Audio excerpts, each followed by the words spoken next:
भारतीय आहारशास्त्रामध्ये जी पारंपरिक तेल वापरण्याची पद्धत आहे ती बऱ्याच वर्षांपासून चालू आहे.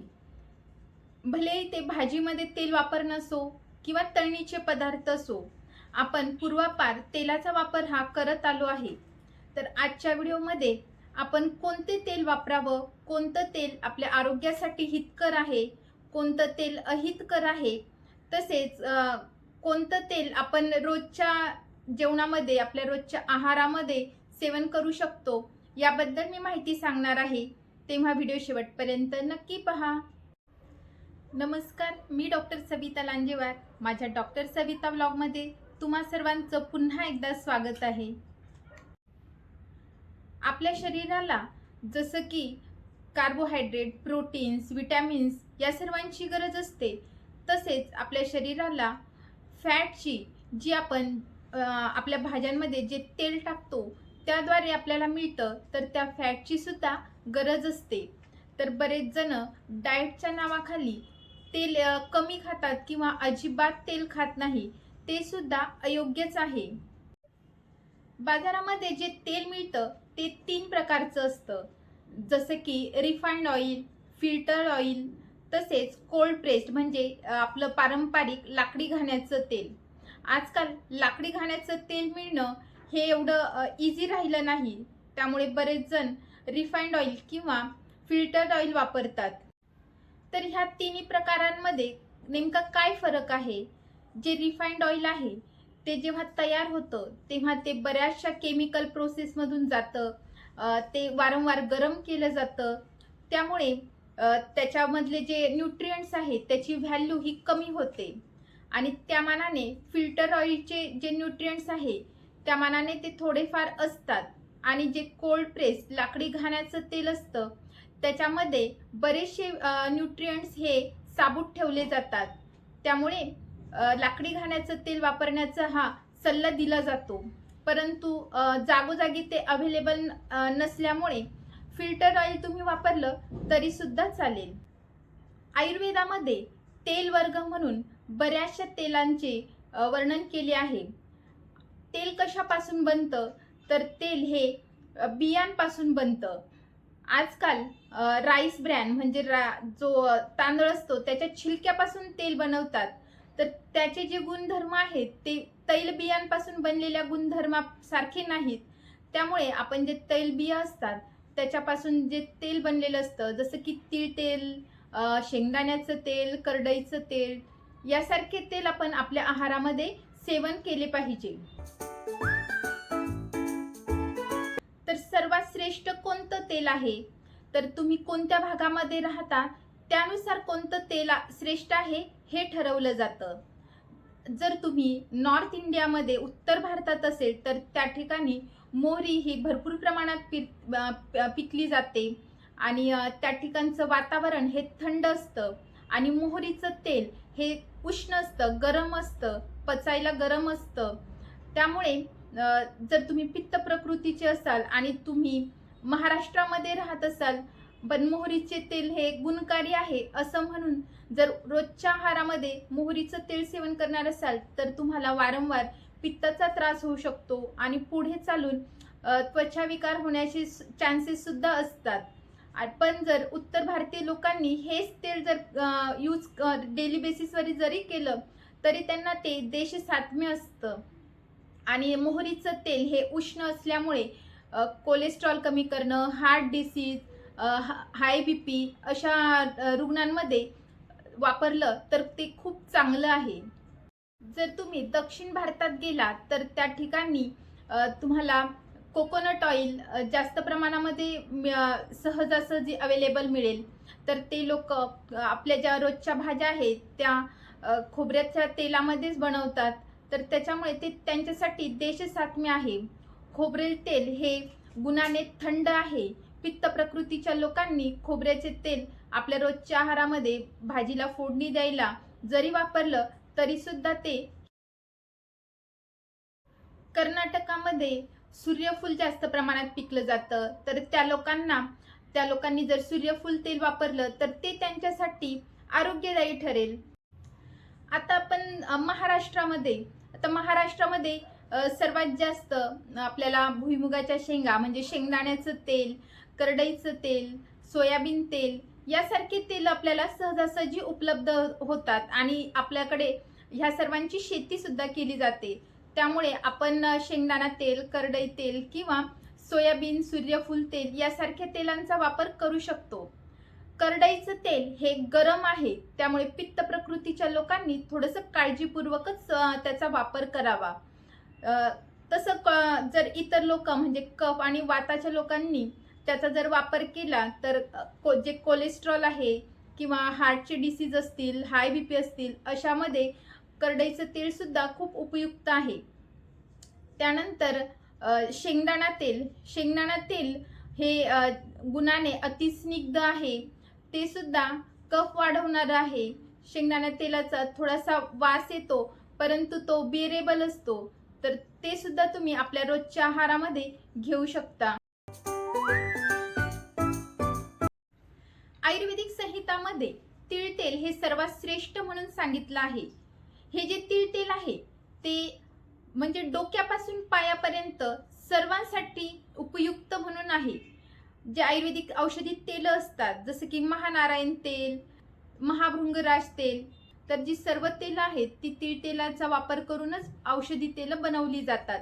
तर एवढे हे गुणकारी तीळ तेल आहे, तर त्याचे गुण हे सूक्ष्म, उष्ण आणि व्यवायी असल्यामुळे ते आपल्या शरीरामध्ये छानपैकी पेनिट्रेट होतं आणि मग आपलं काम करतं. म्हणजे ज्या औषधांनी ते सिद्ध केलं तर त्या औषधांचं गुणधर्म त्या तेलामध्ये उतरतात आणि आपले जे स्वतःचे गुण आहेत त्याचे सूक्ष्म आणि व्यवायी ते सर्व मिळून तो काम करतो. म्हणजे हे आपलं काम जसं आपण रॉकेट लॉन्च करतो तसं पद्धतीने हे प्रकारचं रॉकेट लॉन्चिंग तीळ तेलाच्या माध्यमाने होतं आणि जे त्याचे मग गुणधर्म आहेत ते वाढतात. तीळ तेल हे गरम असल्या कारणाने आपण आपल्या रोजच्या आहारामध्ये घेऊ शकत नाही, परंतु कधी कधी अल्प क्वांटिटीमध्ये तुम्ही तीळ तेलाचा वापर करू शकता. परंतु हे तीळ तेल हे कोल्ड प्रेस्ड असावं, जेणेकरून त्याचे जे गुणधर्म आहेत ते आपल्याला आपल्या आहारामध्ये मिळतील. बरेच जण अळशीचं तेल वापरतात.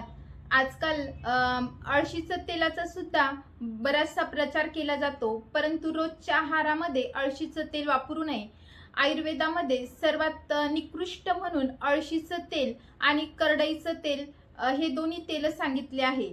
त्यामुळे ह्या तेलांचा वापर हा प्रत्येक तेलाचं काही ना काही वैशिष्ट्य आहे. कोणतं तेल कशासाठी चांगलं आहे तर कोणतं कोणत्या गुणाने चांगलं आहे. तर याचा अर्थ असं नाही की तुम्ही सर्व तेल एकत्र करून मग ते तेल वापरावं.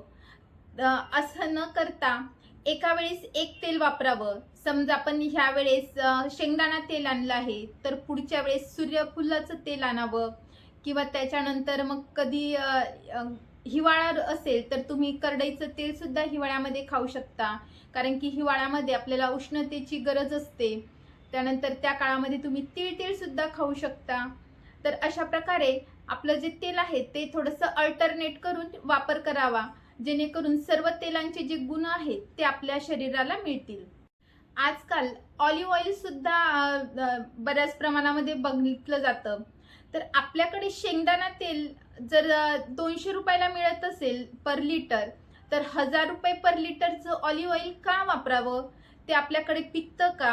नाही ना. मग त्याच्यामध्ये आपण का पैसे टाकावे? त्यापेक्षा आपलं कोल्ड प्रेसवालं शेंगदाणा तेल, तीळ तेल हे जरी तुम्ही यूज केलं ते तेवढंच आपल्याला गुणदायी ठरणार आणि आरोग्यदायी ठरणार. तेलाचा वापर हा म्हणजे खूप भीतीदायक बनवून ठेवला आहे. कारण की काय आहे, तेल हे आपल्याला आवश्यक आहे.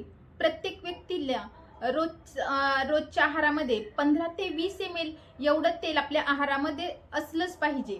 जवळपास महिन्याला अर्धा लिटर ते 600 ml एवढं तेल होतं.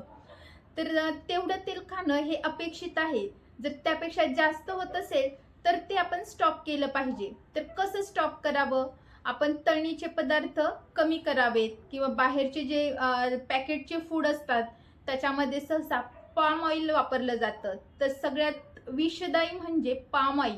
तर मोस्ट ऑफ जे बाहेरचे पॅकेटचे वस्तू असतात, पॅकेटचे पदार्थ, भलेही ते बिस्किट असो, वेफर्स असो, रेडीमेड चकली असो, हे सर्व जे पदार्थ आहे ते मोस्ट ऑफ पाम ऑइलमध्येच बनवलेले असतात.